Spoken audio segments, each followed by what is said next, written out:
म्हणजे ते मनसेचे कार्यकर्ते संतोष अब्दुल साहेब होते, त्यावेळेस त्यांनी मला अशी धमकी दिली, म्हणजे आपल्या समाजाला पूर्ण, की तुम्ही दादाला जर गावामध्ये मतदान करत असेल तर तुमच्या गावाला कुठलीही गरज लागेल, म्हणजे संतोष अब्दुलचे बोल आहे.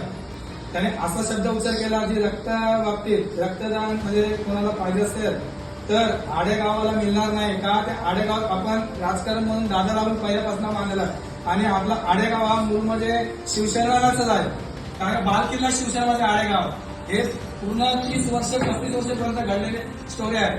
पण संतोष अब्दुलने मला असा शब्द वापरला की मंडणगड असू दे, खेड असू दे किंवा दापोली असू दे, या गावामध्ये तुमच्या आड्यातला एकही पेशंट गेला तर तुम्हाला कुठेही रक्तदान देणार नाही, असं हे संतोष ठाकूरचं मत आहे. मग तुम्ही संतोष ठाकूरला मतदान करणार या ठिकाणी असं कोणीच करू नका, कारण का संतोष ठाकूर येणार तर नाहीच. मनसेचं कधी अस्तित्व नव्हतं दापोलीमध्ये आपल्या, आणि त्याला आपण निवडून आणायचंच ना. फक्त एकमेव मतदान 2 नंबरचं बटन दाबून शिवसेना म्हणून योग्य आपण निवडून आणायचं एवढं बस.